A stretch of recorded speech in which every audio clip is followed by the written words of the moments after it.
Olá pessoal, estou de volta com mais um vídeo e agora para falar sobre nulidade matrimonial. Você sabia que boa parte dos casamentos realizados não tem validade? Nós vamos ver nesse vídeo por que muitos casamentos podem ser passíveis de nulidade matrimonial. Só que antes de falar, quero ver se você ainda não se inscreveu no meu canal. Se inscreva, deixa aí o seu like, compartilhe, envie esse vídeo para pessoas que vão se casar, que pretendem se casar, ou melhor, para pessoas que já se casaram, que vivem alguma situação que pode se encaixar em nulidade matrimonial. Então vamos lá. A primeira coisa, eu gostaria de esclarecer a diferença entre anulação e nulidade. Muita gente confunde. Anulação matrimonial não existe. Não existe anulação de casamento. Casou, o casamento foi válido, é para sempre. Agora, nulidade é um processo que o Tribunal Eclesiástico vai comprovar que o seu casamento foi nulo, ele não existiu. Então é diferente a nulidade da anulação. Então não chegue para a igreja e pergunte, eu gostaria de anular meu casamento. Não existe anulação, existe nulidade. Esclarecendo essas duas diferenças, vamos a alguns esclarecimentos. Aquilo que eu dizia antes, né? Boa parte dos casamentos realizados na igreja, eles são inválidos, eles são nulos, por algumas razões que nós vamos ver nesse vídeo. E que são muitas essas razões que fazem com que o casamento, o sacramento, se torne algo nulo. Então, até um passado bem recente, requerer a nulidade matrimonial era uma coisa muito difícil, era um processo moroso e oneroso. Ele demorava-se muitos anos e custava muito. Agora, isso mudou bastante. Quais são as razões que fizeram com que hoje a nulidade matrimonial se consiga com mais facilidade, o processo de nulidade matrimonial se desenrole com mais facilidade? Primeiro, o aumento no número de tribunais eclesiásticos nas dioceses. Antes era muito reduzido o número de tribunal eclesiástico. Hoje, quase todas as dioceses já têm tribunal eclesiástico. Isso facilita muito. Depois, a maior facilidade nos processos, ou seja, houve uma desburocratização desse processo, o que agiliza os processos e faz com que a nulidade seja requerida com mais facilidade. Depois, há dioceses em que os processos são quase todo feitos na paróquia do requerente. Então, hoje tem essa possibilidade. O Tribunal Eclesiástico faz uma parte e delega para a paróquia da pessoa requerente dar continuidade ao processo, fazer a maior parte do processo, como coleta de informações, entrevistas, preenchimento do libelo, ou seja, há uma parte do processo que antes era feita só no Tribunal Eclesiástico, agora também pode ser feita em paróquias. Então, há dioceses que possibilitam isso. Depois, isso faz com que reduza o custo do processo. Por isso, hoje, um processo de nulidade, ele é muito mais em conta, é muito mais barato do que antigamente. Reduz também o tempo desse processo e tudo isso favorece para a agilidade, para a redução do preço que se cobra para esse processo de nulidade matrimonial. Veja algumas vantagens de se obter a nulidade matrimonial. Primeiro, não estou incentivando ninguém a se separar e buscar a nulidade matrimonial, mas se a pessoa já se separou, de repente, e não pretende mais voltar, de repente o seu casamento de fato nunca existiu, procure saber disso e requeira a nulidade e você se torna uma pessoa livre perante a igreja. Então, algumas dessas vantagens. A pessoa que requer a nulidade, é claro, geralmente ela já está separada do seu cônjuge e por várias razões, e ela não pretende voltar mais, ter mais a união com aquela pessoa, então ela procure saber se o seu casamento de fato foi válido. A pessoa que obtém a nulidade, ela está livre para contrair novas núpcias na igreja, ou seja, ela pode casar novamente com uma outra pessoa, igualmente livre. Então ela se torna livre para casar novamente, se ela desejar, obtendo a nulidade. Ela volta à condição de solteira, ou seja, ela sempre foi solteira, agora se comprovou o fato de que o casamento dela não foi válido, não existiu o sacramento. Ela volta à condição de solteira, podendo, então, além de casar novamente na igreja, ser madrinha, ser padrinho de casamento, comungar, desenvolver trabalho na igreja, como, por exemplo, ser ministro extraordinário da Sagrada Comunhão Eucarística e outros trabalhos também. Ou seja, ela se torna uma pessoa integrada à igreja, aquilo que o rompimento do vínculo matrimonial dificultou. Quais são os passos para requerer a nulidade matrimonial? Se você tem dúvida com relação a isso, anotem esses passos, que eles são muito importantes e eles podem te ajudar. Então, o primeiro passo é você procurar a sua paróquia e conversar com o pároco sobre a sua situação. Ele vai esclarecer para você e dizer ali já de antemão se o seu casamento é passível de nulidade. Então, numa conversa tranquila, você vai dizer as razões que você se separou, o que acontecia no seu casamento. O padre já vai acenar para você, olha, esses elementos configuram nulidade matrimonial ou não. Ou seja, se ele acenar para isso, você já pode dar continuidade. Então, sendo possível, havendo possibilidade de nulidade, então você vai dar os seguintes passos depois dessa primeira conversa na sua paróquia com o seu pároco. Você vai preencher um formulário que é chamado de libelo, com todos os dados pessoais seus, ou seja, os dados pessoais da pessoa requerente e do seu cônjuge, aquele que foi seu cônjuge. Tá? Aquela pessoa que você se casou ou supostamente se casou. Então você vai preencher esse formulário com todos esses dados. Depois você vai fazer um relatório. Esse relatório tem algumas perguntas que você vai respondendo sobre as razões, as justificativas de você requerer a nulidade matrimonial. Você vai justificar por que você requer a nulidade matrimonial, vai apontar os elementos que você viveu na sua vida de casado, antes, durante e depois do casamento. Tudo isso você vai fazer um relatório detalhado. Então, nesse relatório você vai descrever com minúcias como que foi a sua vida e aqueles elementos que você colocar nesse relatório, eles são muito importantes para depois o tribunal analisar, avaliar se de fato aquilo configura nulidade. E é claro que depois tudo aquilo que você colocar no relatório, você precisa ter provas daquilo que você colocou, não é apenas escrever e falar, não tem nada que prove. Você vai ter que ter provas e testemunhas depois que vão justificar, não, de fato isso aconteceu. Por isso, então, que depois de você fazer o relatório, você deve escolher testemunhas, no mínimo 5 testemunhas, que vão depor a seu favor, a favor da nulidade que você está requerendo do seu matrimônio. Então, depois de respondido o libelo, entregar na paróquia ou no tribunal eclesiástico. Se na sua diocese há essa possibilidade da parceria de paróquias com o tribunal, você entrega na paróquia, senão você vai entregar direto no tribunal.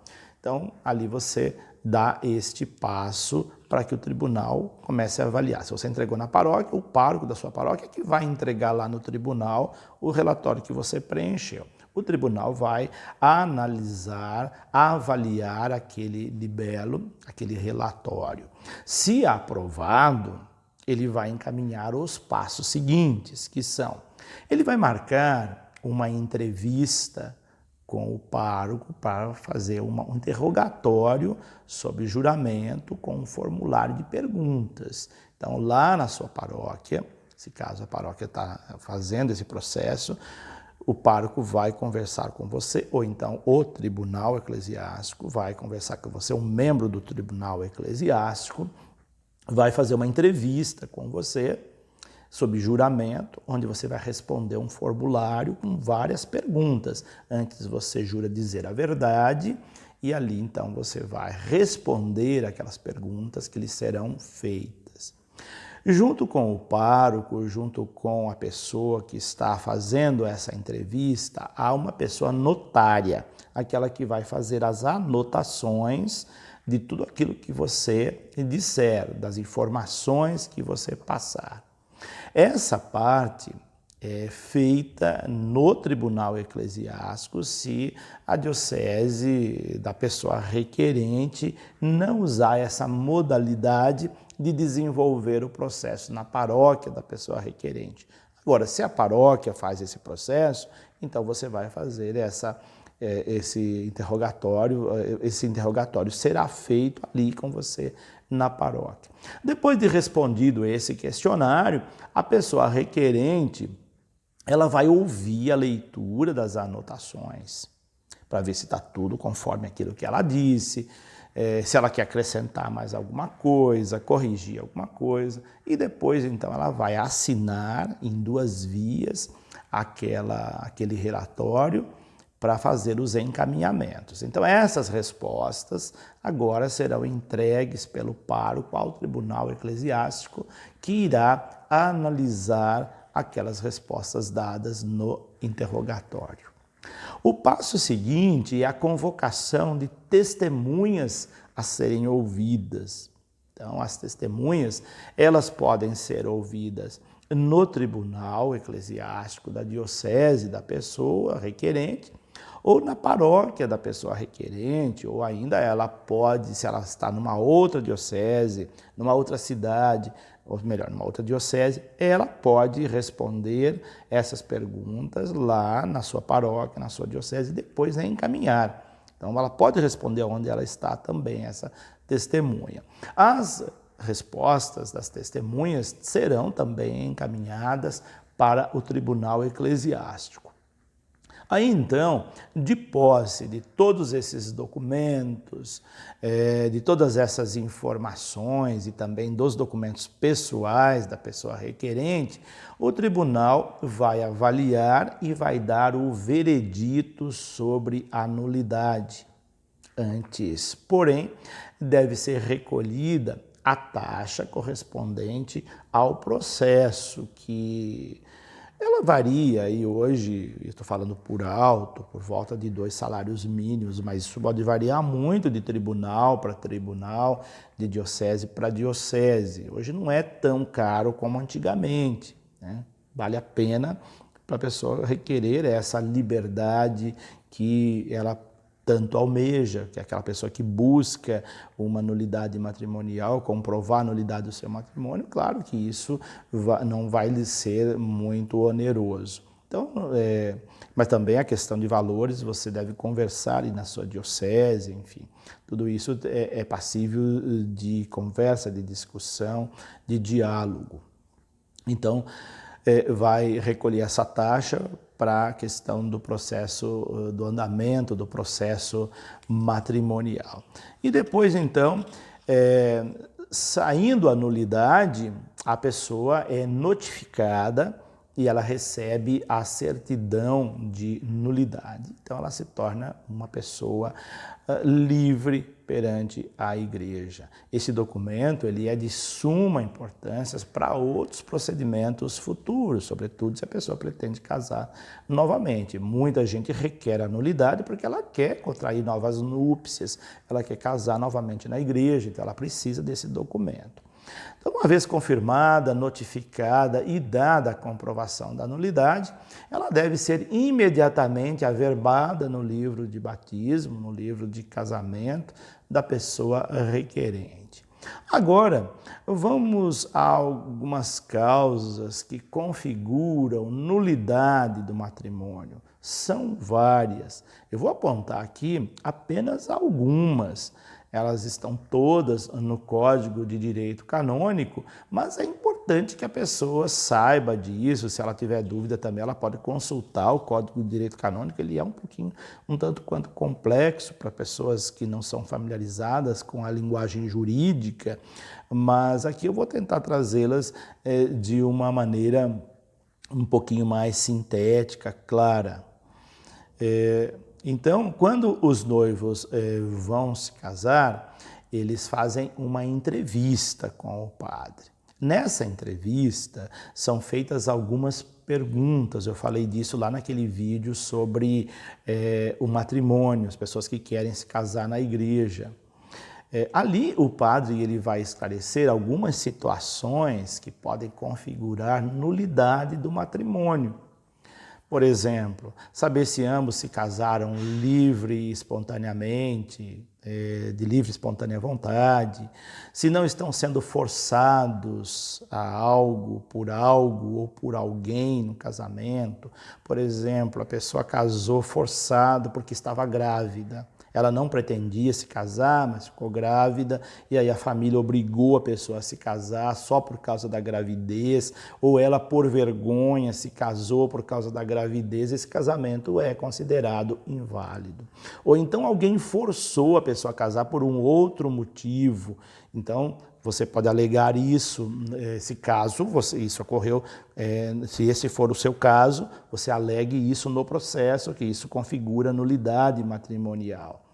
Saber se há algum impedimento, como, por exemplo, o grau de parentesco, né? Então, o parentesco, a consanguinidade também pode configurar impedimento, mas ao mesmo tempo favorece a nulidade se a pessoa casou sem saber que isso era um impedimento.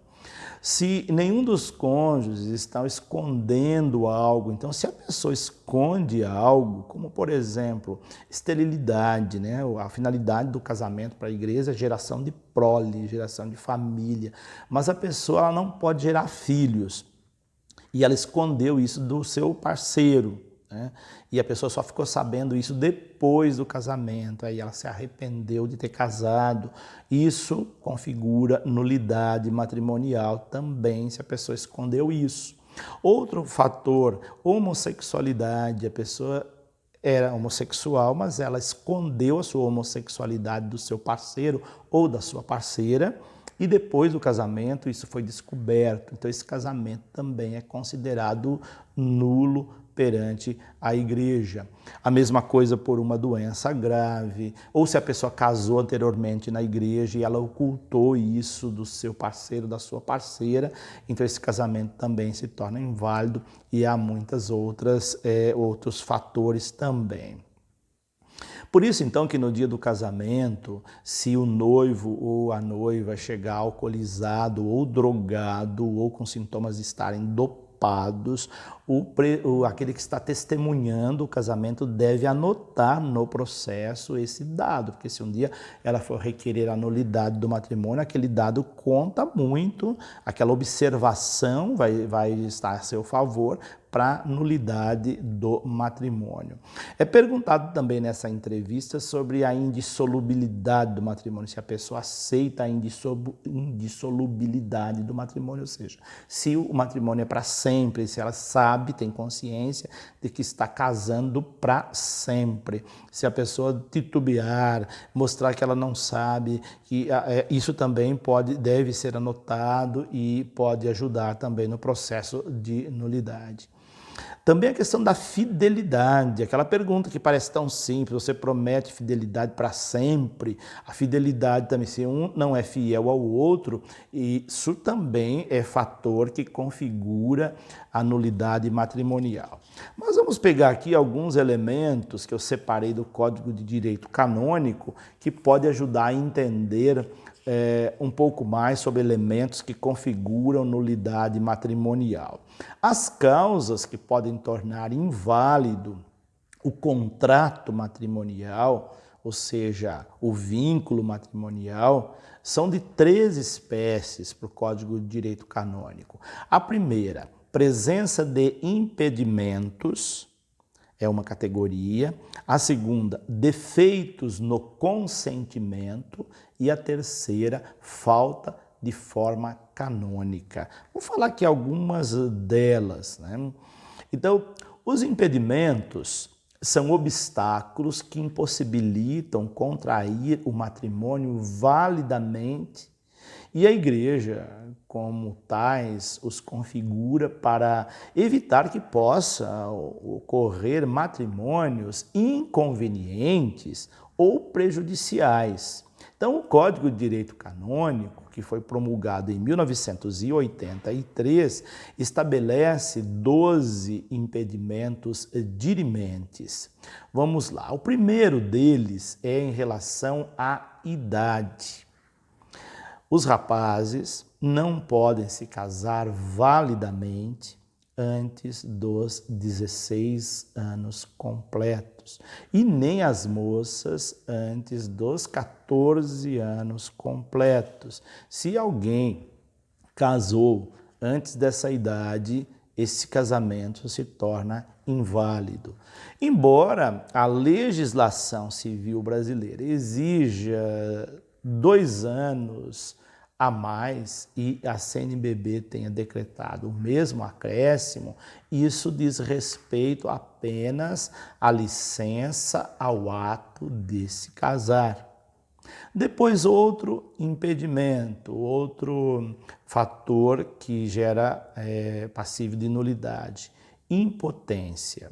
A relação sexual realizada de modo humano é considerada pela legislação como consumação que se prometeu no ato do casamento. Então a pessoa prometeu que ia se casar, mas ela é uma pessoa impotente, ela não pode cumprir com as suas obrigações matrimoniais, então isso também configura nulidade do casamento.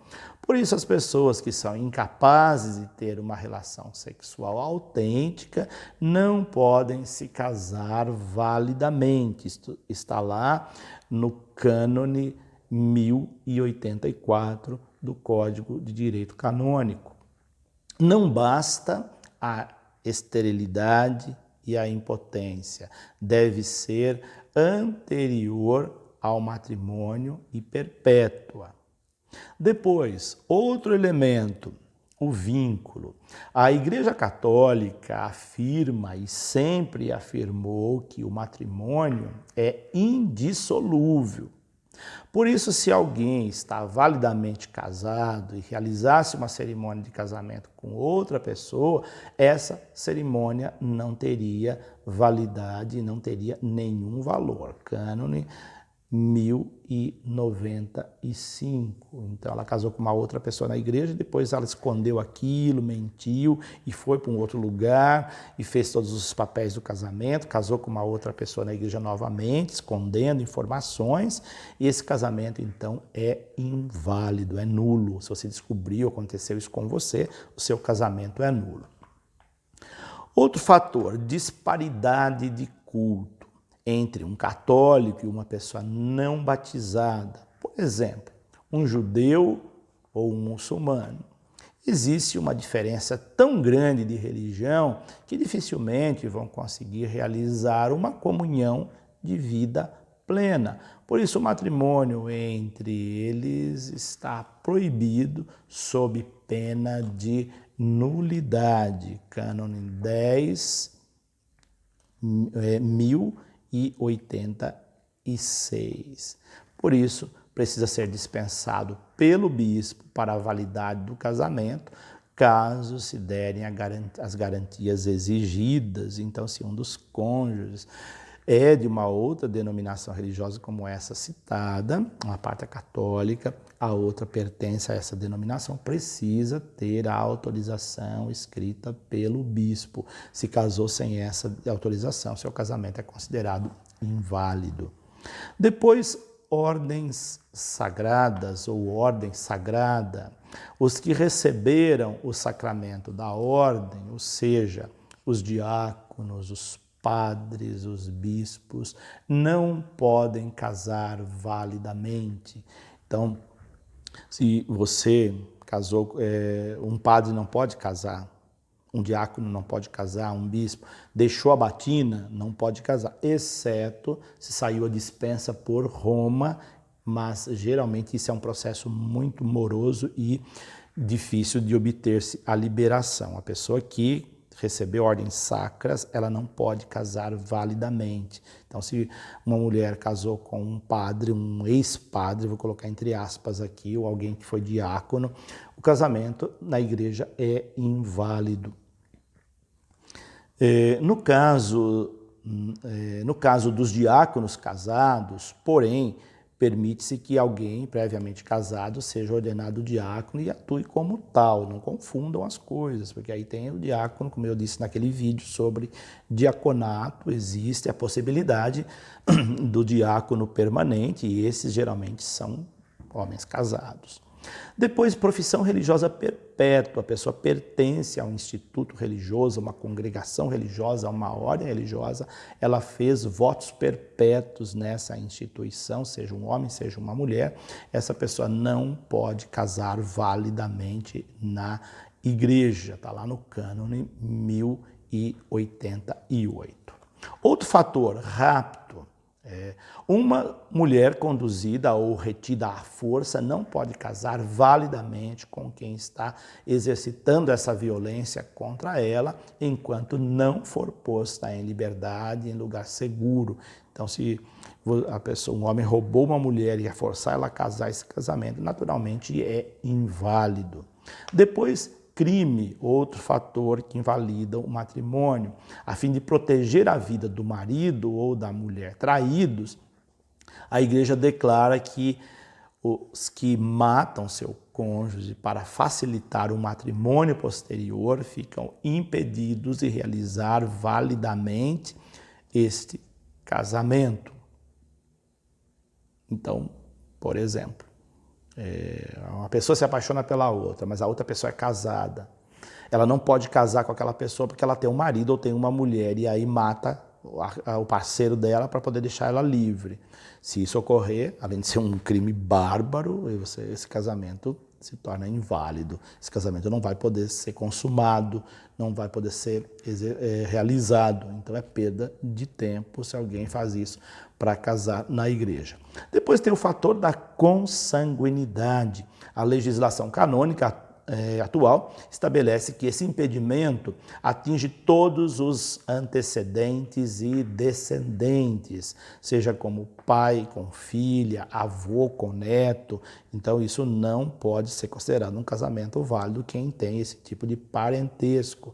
E também até o quarto grau na linha colateral, ou seja, primos legítimos ou primos primeiros entre si. Cânone 1091, primos de primeiro grau, não pode se não tiver a dispensa do bispo. Depois, afinidade. Em razão desse impedimento, um viúvo ou uma viúva não podem casar legitimamente com os respectivos sogro ou sogra, enteado, ascendente e descendente destes. Então, nesse caso também o casamento, se ocorreu, ele é inválido. Depois, honestidade pública. Afeta quem está vivendo uma união não legalizada pela igreja e torna inválido o casamento com os filhos ou pais do parceiro, lá o cânone 1093. Depois, parentesco legal.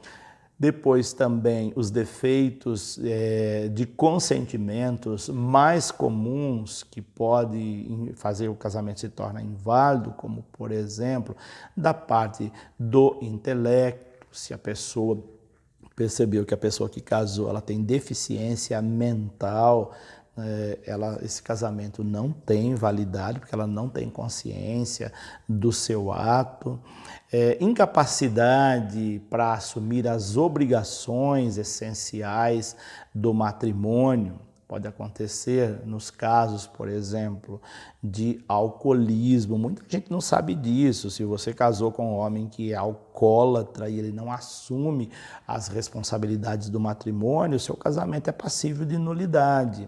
E vice-versa também, no caso da mulher, se ela for alcoólatra, se ela for usuária de droga ou ele for usuário de droga, a questão da homossexualidade, como eu disse antes, ou então de alguma anomalia, tudo isso é passível de nulidade do matrimônio. Outro fator, ignorância. Importante esclarecer isso, porque, claro, tem tanta gente ignorante hoje no mundo, mas não é esse tipo de ignorância que a gente vê aí, então, no senso comum das pessoas. Carência de ciência mínima necessária para o casamento. Cânone 1096. A pessoa desconhece totalmente as obrigações do casamento, noções de sacramento, ela assumiu aquilo sem ter o uso da razão. Esse casamento é inválido também. Depois, erro. De fato, sobre a identidade da pessoa com quem se casa. O que isso quer dizer? Às vezes a pessoa quer casar com uma e casou com a outra pessoa. Esse casamento é inválido, né? Antigamente a gente ouvia muita história parecida, a pessoa gostava muito de uma determinada mulher e acabou casando com a irmã dela, e ele queria, na verdade, casar com a outra. Esse casamento também é um casamento passível de nulidade, porque tem o erro de identidade. E depois tem outros fatores, como simulação, e uma série de outros que lá está no Código de Direito Canônico, você vai encontrar tudo isso. Então, mas na hora de você buscar a nulidade do seu matrimônio, procure saber tudo isso, porque há muitos fatores que as pessoas desconhecem e que são passíveis de nulidade. A questão da violência, da agressão física, do marido contra a mulher, da mulher contra o marido. Todos esses elementos fazem com que o casamento possa ser passível de nulidade matrimonial. Essas são, então, algumas informações sobre nulidade matrimonial. Se você gostou desse vídeo, o tema é um pouquinho complexo, né? Mas se você achou que isso é interessante, você vive uma situação como essa, olha, acho que o meu casamento está passando por essa situação, ele é passível de nulidade, ou separou e gostaria de saber mais sobre isso, procure a sua paróquia, obtenha essas informações. E repasse esse vídeo também para algumas pessoas que têm dúvidas sobre o seu matrimônio, sobre o seu casamento. Deixe aqui o seu like, se inscreva nesse canal, compartilhe esse vídeo, divulgue isso para outras pessoas também. Deixo aqui o meu abraço, até o nosso próximo vídeo e que Deus os abençoe.